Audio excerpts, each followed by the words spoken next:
Everyone, welcome to this meeting of the Wooddale Community Development Commission. My name is Jamie Ochoa, and I am the chairman for this committee.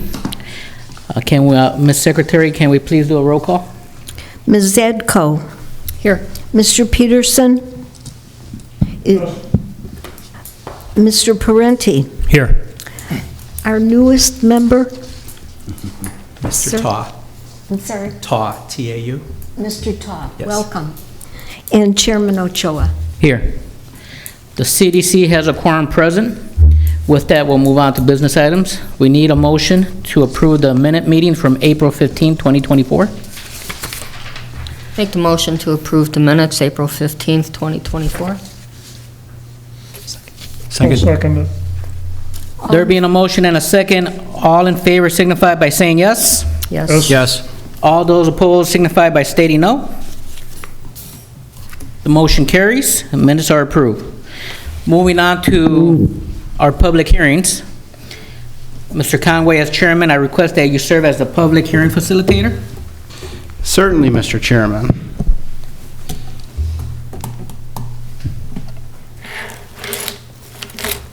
Okay, welcome everybody. For our public hearings, all testimony will be given under oath. At the hearing, there'll be an opportunity for the public to offer testimony and to comment. Following the public hearing, the CDC's deliberations will be open to the public in the sense that all are invited to listen and to watch. The public, however, may not speak during our deliberations. We ask that the applicant here tonight give specific evidence to demonstrate that the proposal meets the standard for the approval for the request. The burden is on the applicant to prove the case. Additionally, city staff will provide a general description of the proposal followed by their analysis. With respect to others who wish to speak, you may give an opinion or present specific evidence as to why you believe that the applicant meets or fails to meet the standards for the request. Finally, we'll strictly adhere to the schedule prepared for tonight's meeting. However, those wishing to submit evidence and testimony will be afforded sufficient time within which to do so. Whether you're a member of the public wishing to make a statement for the record or a witness testifying on behalf of an applicant, you'll be placed under oath and you'll begin by stating your name and address. You'll be subject to questions of the Community Development Commission and potential cross-examination by the applicant. To allow as many people as possible to be heard, we request that you limit your remarks to 5 minutes. Also, I request that anybody who's wishing to make a comment or speak tonight, you'll just approach the podium. You'll speak into the mic at the podium because tonight's proceedings are being recorded. If additional time is needed, the hearing will be continued to the next available hearing date. Okay, I'll call tonight's matter, one and only matter. It's CDC 2024-0004. This case involves the Wooddale Park District's request for a special use for a playground and zoning variations to enable construction of a new neighborhood park adjacent to the recreational complex at 111 East Foster Avenue. Staff, can you please indicate when notice of the hearing was published and whether you have a certificate of publication from the newspaper? And would you raise your right hand? Please state your name and address. Gosha Pocheha, 404 North Wooddale Road, Wooddale, Illinois. Do you swear to tell the truth, the whole truth, and nothing but the truth, so help you God? I do. Thank you. Yes, the public hearing notice was published in Daily Herald on May 3rd. We also send out notices to property owners within 250 feet of the subject property, and 2 public hearing signs were placed on the subject property. We do have a certificate of publication on file. Okay, great. Thank you very much. Is the applicant here tonight? Okay, thank you very much. Why don't you approach the podium? And if you have a presentation, the floor is yours. Thank you very much. Would you state your name, please, and address? I will. John Marquardt, 111 East Foster Avenue, Wooddale. I'm representing the Park District. And so do I'm you using swear that to address. tell the truth, the whole truth, and nothing but the truth, so help you God? So help me God, I do. Thank you. So I already said my name, but I'm going to say it again really quick. It's John Marquardt. I'm the newish executive director for the Wooddale Park District. I'm very excited actually to present tonight for you all this park proposal. Before diving in, I just want to give a little brief timeline of basically what happened before I got here in regards to the park. Back in 2020, there was a proposed land swap. It was the property that the park's going on, which we're calling Recreation Park, and Mohawk Park. And we had a public hearing December 2020, I think it was, and decided to move forward with the land swap, which gave us this property right next to the Recreation Center. In September 22, the district had a public hearing to gather information from the public, just thoughts about amenities, concerns, questions, comments. Some of the things that were brought up in that meeting were, just some of the playground features such as swings, ADA equipment, fencing around the property or landscaping to prevent, just a little bit of a buffer between the playground equipment. Space for recreational activities, just regular green space, and clear hours of operation, making sure that, activities weren't going into the late night. October 2022, the district submitted for an OSLAD grant. The good news in March of 2023, we received information that we got a grant for $600,000. It's a matching grant, so the whole project's going to be right around $1.2 million. In September of 2023, we gathered 5 different playground proposals, and we presented them to the public via in person at our rec center and online and social media, just so the public could vote on what playgrounds they would like the best or best designs. And I'd like to say we had probably over 1,000 votes come in the winning park that I'm going to present tonight. Got over 443 votes through social media and in person. So with that being said, I'm going to move forward with the presentation. Right here is basically the whole area. Okay, this includes all the amenities I'm going to talk about in the next 7 slides or so. It also has in the upper right corner, the annexed property that is part of the permit that we're looking for as well. So, am I changing the slides here? Oh, yep, it should be the next. Oh, here we go. Thank you. So this is the playground. This is the area it was highlighted in the northwest corner. As you can see, we have a zip line, and I'm really excited about this zip line because it's going to be one of the few zip lines in the area that actually has an ADA component to it. As you can see, the basket right there. So everybody can use this zip line, which is very super cool in my opinion. A top playground as well as a all-age playground. You see the swings up in the top there, again with some ADA features as well.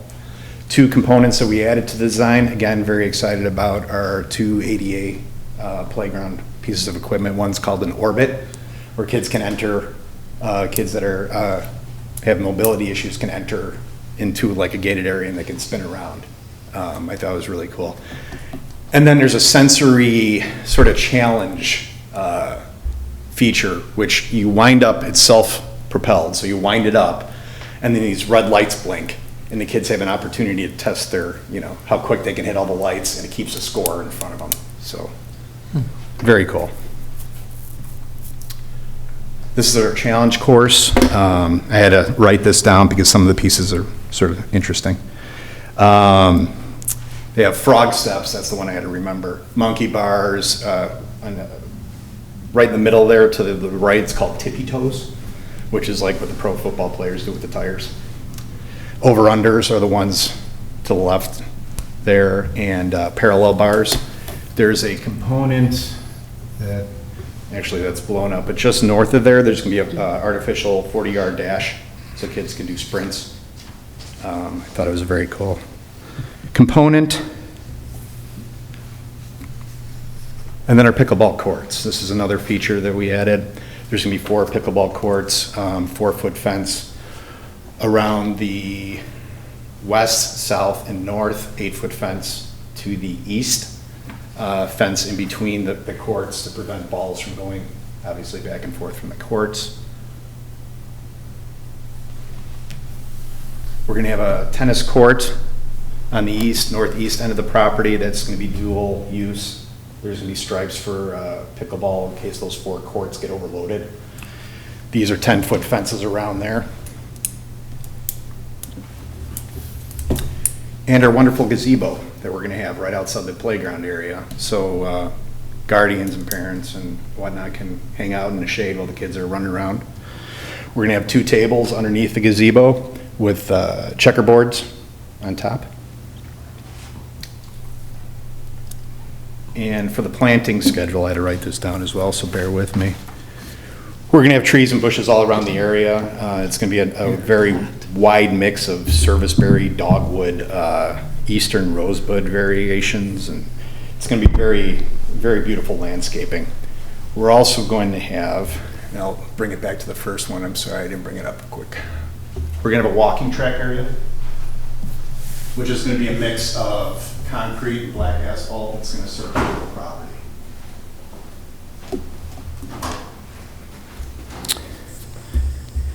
And that's pretty much it for the presentation. It's a quick presentation. I'd be happy to answer any questions, or Okay. it's my first meeting. So No, I don't know great, the protocol, great. so I apologize. No, thank you very much. Does any member of the CDC have a question for the applicant? Yeah. Will there be any type of a fence around the obstacle course, or is this something that's going to be available for citizens, that they can go to it 24/7 if they wish? Well, our parks are going to be closed at dusk. We're to respect the neighborhood. Yeah. But yeah, there's not going to be a fence, so it's Okay. going to be open to everybody. And that's what we're encouraging. That the challenge course is going to be an all-age thing, as well as I hope to see some people older than 13 years Yeah, my old. concern was if, they went in there after hours and, being an obstacle course like that, being in there by themselves, if they got hurt or something, I was just wondering. We try to limit the equipment. There was, like I said, there was 5 designs, preliminary designs. Some of the designs had stuff that I didn't feel comfortable with in regards to height. And you've probably seen the climbing wall where they run up the wall and grab it. And I actually did one of those, and I grabbed it and I almost slipped and fell backwards. And that was the last thing that I wanted to see in that playground, especially if there's a situation where they're not being supervised, Right. So we try to limit it to very safe obstacle courses. I mean, they will trip, but. Great, thank you. Okay, any other member of the CDC have a question for the applicant? Yeah. Will they be adding any picnic tables or anything around for people that are going to be there? I realize there's 2 tables in the gazebo, but like out in the sun? For sure. This is all preliminary designs right now, and, obviously, if the park, if we need to, we will. We definitely have extra picnic tables over at Franzen Grove that we can pull over. Okay. Any other questions from the CDC members? Okay, if you want to have a seat for right now, we'll have staff make its presentation, and then we'll open up for public comment and question. Thank you. So I will start, I'm sorry, too many clickers, there we go. So I just wanted to start, we're probably are very familiar with the site, but just the general location. So we're talking about property that is located to the northeast of intersection of Wooddale and Foster Avenue.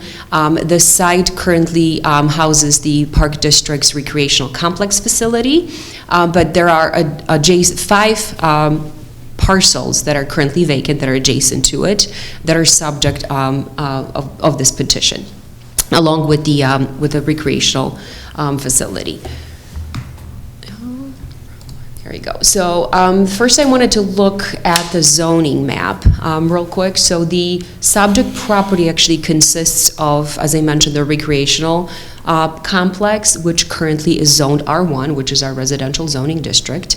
That property has a special use that was awarded in 2012 for operation of the park facility. The remaining 5 parcels are currently in unincorporated DuPage County. They are zoned residential, but they are vacant. Those properties, the residential structures have been demolished in the last few years. So as part of the petition, I'll cover that a little bit later, is the Park District has petitioned to the city for annexation of those 5 vacant parcels and lot consolidation. Those 2 requests will be considered by City Council once the zoning petition for the special use and the zoning variations move forward through the zoning entitlement process. Looking at the existing conditions, we have, as I mentioned, once again, the complex that was awarded a special use back in 2012. There's the 5 parcels that are adjacent. The total area of the site is about 4.3 acres. That's upon lot consolidation. Access to the site will be provided mainly through Foster, because that will be the main access to the parking lot, but it also will be accessible from the north side, from Hawthorne Avenue. The proposed conditions, or essentially the elements, are essentially what was just described by the applicant. There's going to be pickleball, tennis courts, there's going to be playground equipment, obstacle course, the pathways, and new landscaping. Also, the shelter will be added with some benches for picnics. With the compliance with the UDO, the items that are in for consideration by CDC are the special use for playground. So essentially, once the property is annexed into the city, automatically by our municipal code, those properties that get annexed are zoned R1, which is our most restrictive zoning for residential properties. The UDO, our Unified Development Ordinance, states that parks and playgrounds are permitted in the R1 zoning district, but only upon approval of a special use. So that triggered the requirement in order to develop this park that includes a playground. The petitioner needed to apply for a special use for the playground. And in addition, as we were doing the zoning review, we discovered that a couple of the items that will become components of the park don't meet the code requirements, and more specifically, the playground equipment itself is about 3 feet taller than what the code says is permitted as maximum accessory building height. So we're talking about the shelter that's on top of the playground equipment for one of the slides. The maximum allowed height for an accessory structure is 15 feet, and the way the structure was designed, it's at 18 feet and 3 inches. So that's the request for variation. And the other one is the fence that's around the tennis courts. Because the property is in a residential zoning district, it will serve the residents that are in the area and in community in general. The maximum permitted fence height is 6 feet. Because it's a tennis court, and obviously there's going to be balls flying around as people are playing, the applicants are proposing a 10-foot high fence. So hence the request for a variation from the 6 foot to 10 foot to be able to enclose the tennis courts. And I mentioned the other requests that will be considered by City Council in addition to these 2 zoning requests will be the voluntary annexation, and then we have the lot consolidation, so all of the lots will become one. In terms of compliance with the UDO, there's a couple things that I wanted to talk about. First one is parking. Our municipal code does not have specific parking requirements for playgrounds. Generally, that's what a lot of municipalities around us actually do, because the idea is like these are neighborhood parks. Most people will either walk to them or bike to them. This one may be a little bit larger than a typical neighborhood park, but there is significant amount of parking already available on site. The parking that is right to the south of the recreational complex is actually shared with the Wooddale School District number 7. There's their administrative building and early education building directly to the southwest. And there is an existing document where the 2 entities have agreed to maintain and share that parking between the 2 uses. We applied the current parking regulations for both of these buildings and came up with a minimum number of code required number of parking spaces. Because we don't have a requirement for the new park itself, as I said, our code does not have a specific requirement. We did ask the applicant to sort of estimate, how many parking spaces do you think you may need? So they have submitted a peak use study that is part of the packet that was presented to you earlier last week, and they're estimating at peak times, maybe 36 parking spaces will be needed. So we added all of these together, and the remaining facilities, the existing parking spaces are able to accommodate that, and there's even a couple parking spaces left over. So that's why the parking requirements are met and even exceeded. One thing that we are proposing, and that is listed as one of the conditions on the special use, is a condition that the employees for the park district utilize the parking that is adjacent. So I'm going to move my mouse over here. So there is a parking that's directly to the west of the park district, so there's a potential if there's a need for parking spaces to be available for the park patrons, then the staff will park on the site just to leave those spaces available. So that is added as a condition on the special use approval. A little bit about landscaping. So as it was mentioned, there is a significant number of trees and landscaping that is being proposed. I've sort of highlighted, and I apologize, there's not a lot of color variation. Majority of the sort of this darker green that's shown on there are the new trees that are being proposed. It's a mix of evergreens and shade trees. There is a significant number of mature shade trees along the property line. Some of them are right on the property line, some of them are on the adjacent property. There's also some existing fencing between the adjacent properties, and there's also a fairly dense line of shrubs along this property line. So there already is a lot of existing vegetation along the property lines, and if there are spots where it's missing, new landscaping is being proposed, as you can see on the attached landscape plan. In terms of compliance with the comprehensive plan, the subject property is dedicated as a residential use in our future land use map in the comprehensive plan. But as it was stated before, this really will function as a neighborhood park. It will serve a residential recreational use for the residents.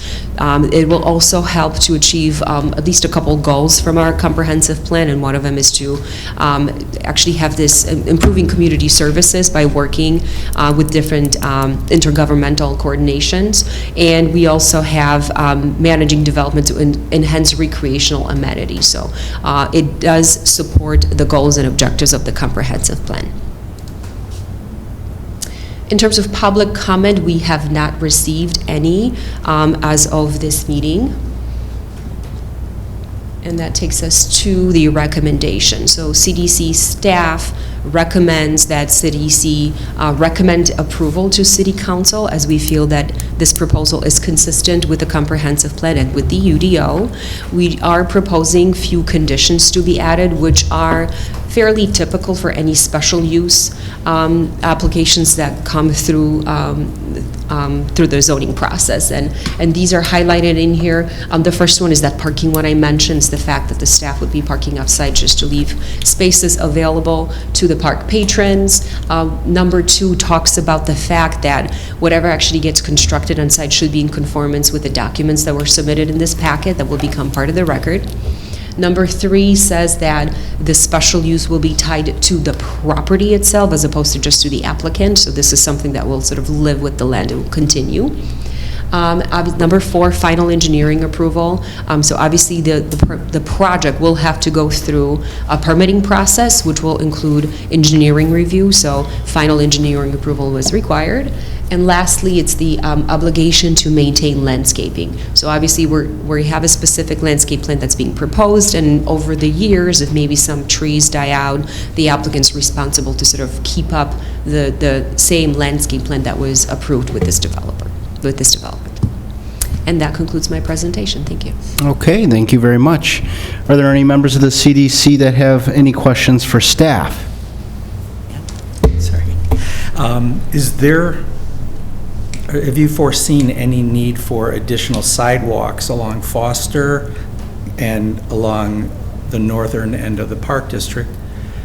Because if there's going to be an influx of children playing, getting to the park without their parents is going to be rough on, just walking the street. Yeah, so we anticipate majority of the connection will be from the parking lot itself, so there is a connection, there's a sidewalk.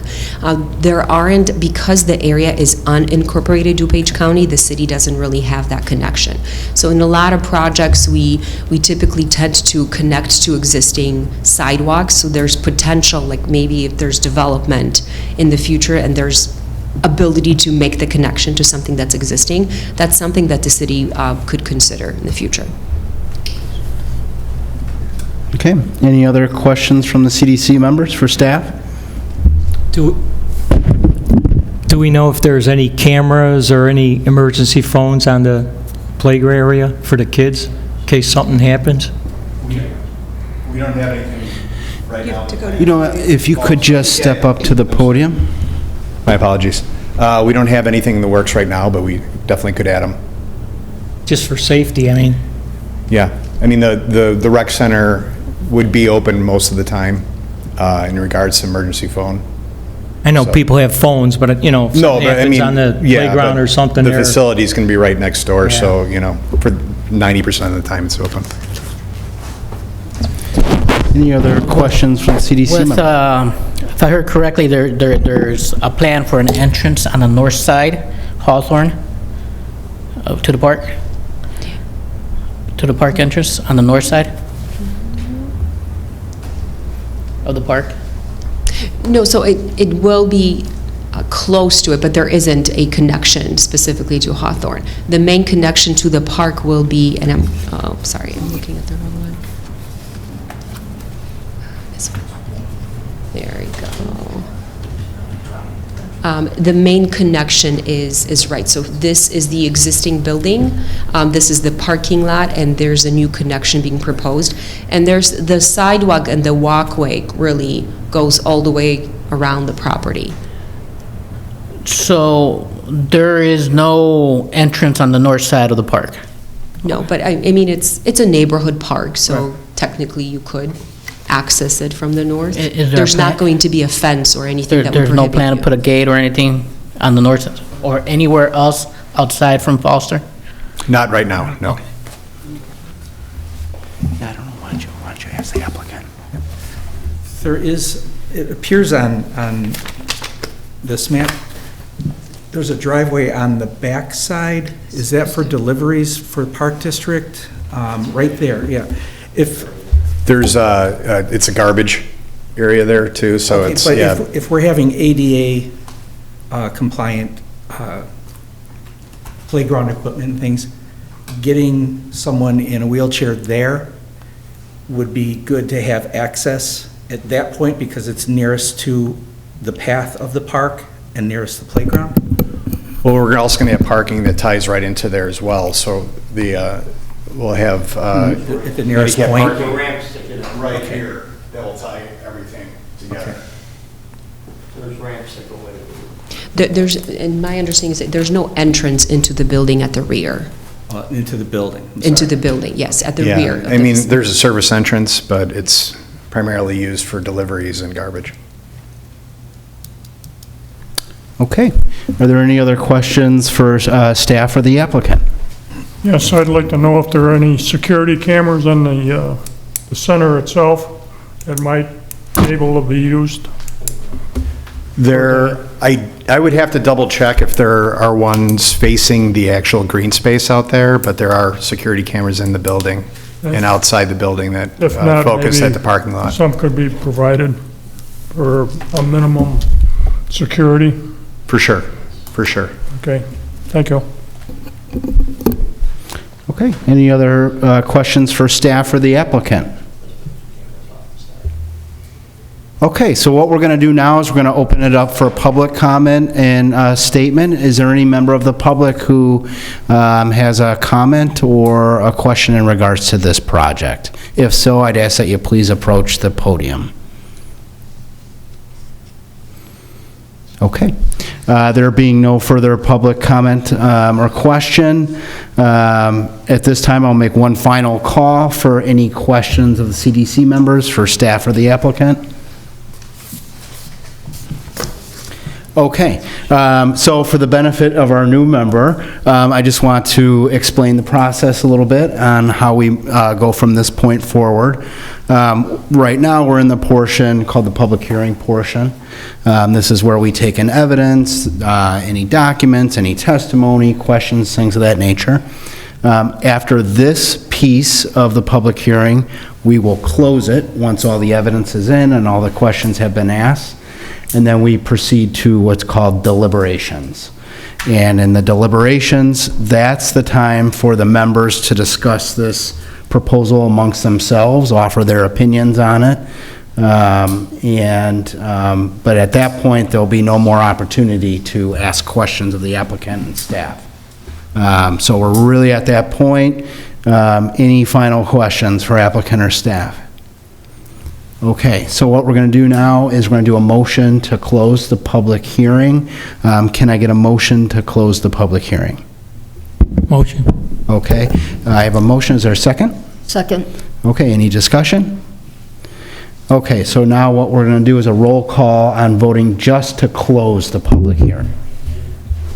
Okay, go ahead, Marilyn. Okay. Mr. Parenti? Yes. Mr. Peterson? Yes. Ms. Adco? Yes. Mr. Tao? Yes. And Chairman Ochoa? Yes. Okay, the motion passes. So the public hearing portion is closed. Now we go into deliberations. Is there any member of the CDC who would like to offer your opinions, statements, comments on the applicant's request?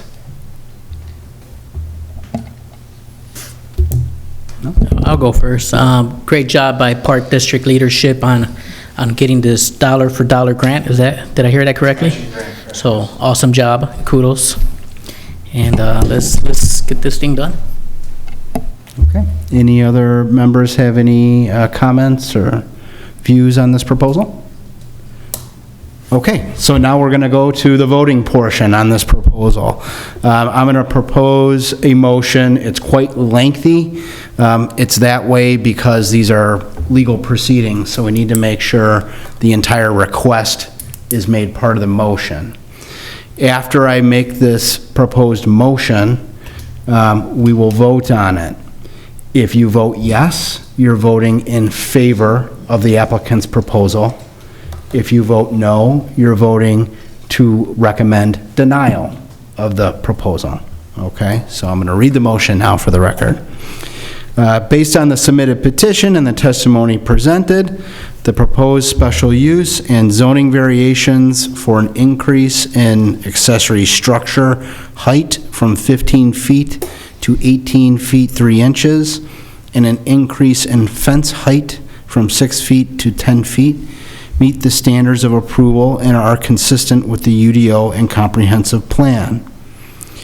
And therefore, I move that the Community Development Commission adopt the findings of fact included within the staff memo dated May 20th, 2024, as the findings of the Community Development Commission, and recommend to the City Council approval of the special use for playground and zoning variations for increase in accessory structure height from 15 feet to 18 feet 3 inches, and increase in fence height from 6 feet to 10 feet to enable construction of a new park at 111 East Foster Avenue in case number CDC 2024-0004 with the following conditions. Number 1, Park District staff shall use the parking to the west of the building, leaving spaces closer to the new park available for park patrons. Number 2, the special uses, zoning variations, and site plan shall substantially conform to the staff memo dated May 20th, 2024, and the attached exhibits, except as such plans may be modified to meet city code requirements. Where deviations to the codes have not been requested as part of this approval, the existing codes must be met as applicable at the time of permit application. Number 3, the special use permit shall be deemed to relate to and be for the benefit of the lot itself. Number 4, final engineering approval must be granted prior to the issuance of a building permit. Number 5, the developer has the ongoing obligation to maintain the landscaping on-site in accordance with approved landscape plan. Whew, that's the motion. Anyone can say so moved. So moved. Okay, do we have a second? Second. All right, any further discussion? Parenti? Mr. Parenti, Thank you. any further discussion? Okay, so we're going to take a roll call vote. Again, if you are in favor of recommending approval, you're going to vote yes. If you are in favor of recommending denial, you're going to vote no. Mr. Tao, Yes. Ms. Zadko, Yes. Mr. Peterson, Yes. Mr. Parenti, Yes. and Chairman Ochoa. Yes. Okay, the motion passes. The CDC has recommended approval for the zoning request application. Congratulations. Thank you. This matter will proceed now to the PZB committee, and do we have a date for that? We do, I believe it is June, sorry. Get it down, June 13th. June 13th. Okay, so we'll go to PZB, and then from there, it will go to the full city council. Okay, so that concludes tonight's public hearing matter. Mr. Chairman, I will cede the floor back to you. Thank you, Mr. Conway. Is there any report from staff? I have none. No report. Well, I think that concludes the agenda for tonight. We'll need a motion to adjourn. Motion. Second. There being a motion and a second, all in favor signify by saying yes. Yes. Yes. All those opposed signify by stating no. The motion carries. This meeting is adjourned.